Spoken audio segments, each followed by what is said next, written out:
Okay, we're gonna do a little video here on this Roadster F3 clutch assist install. It's a pain, and I don't know if I'd want to do it again, but I suppose I would if I had to.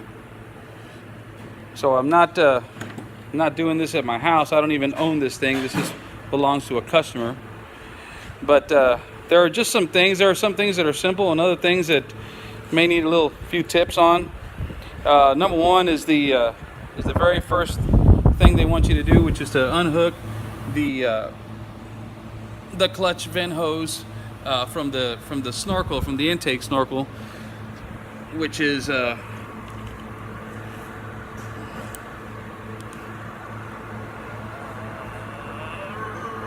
right there. Let's see if I can get the camera to.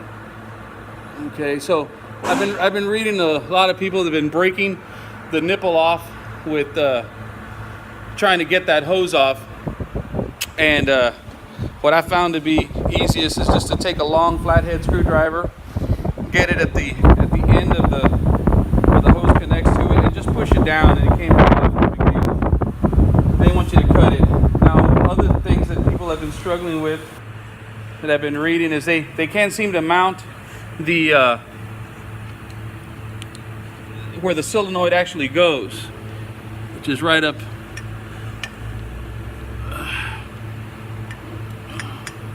in there. Kind of hard to see there. That's where you can see the connector, where that connector you see right there. That's where it's hooked up. I've heard people zip tie the solenoid, but I was able to put it on. There's no room really the instructions say to tape. Where's this thing here? They say to tape the screw at the end of a torque socket, but thing is, there's no room to put a ratchet in there, or to put no way to turn it, and there are two existing holes up in what they call the plenum, but unfortunately, you've got to have some kind of a drive to be able to get them up there. It's kind of hard to do it by hand. So what I did was I was able to use my 1/4 inch air ratchet, angled air ratchet, and I was able just to get it in there, and then just zoom, zoom, and able to get them in there. You want to put one at a time. It does explain that you put one in, which is this one here. My finger there. This one here is closest to the engine, and you can see that there are two holes that are already existing, which kind of makes me wonder why the world they didn't do this thing in the first place. But you want to put it in about that much, and then the solenoid is slotted, so you slot the solenoid in there, and then you go ahead and put in the other screw that goes right there. And once again, I was able to use the air ratchet and got it in, no big deal. The other thing that they don't explain is this check valve that's hooked. Where's that sucker? Here, let's see. This one right here comes with a check valve. Kind of hard to see.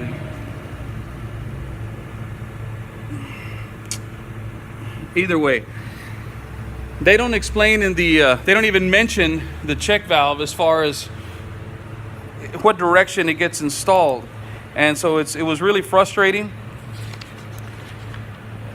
They just have the picture of the check valve right there, but they don't show. It's got an arrow on the check valve, so the arrow points away from the solenoid.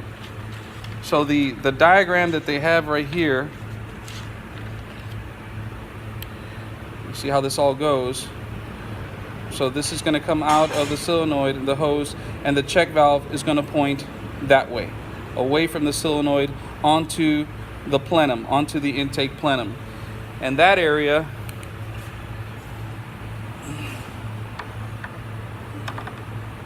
is right here. It's kind of hard to, I got the light right on it right there.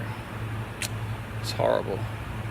Can't really see that, and that's how much of a bitch it was, because there's just no room, and you just got to find all this stuff. The other thing was, and if you want to comment, I can probably help you out that way. The other thing was, there's a resistor with a connector.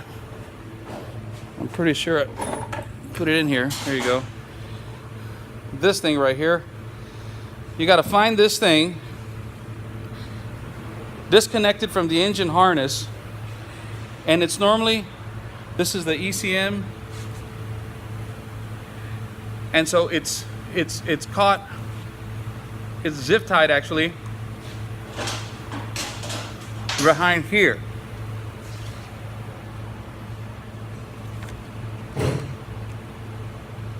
It's right in there. Well, right here, you can see where I broke that zip tie to free it up.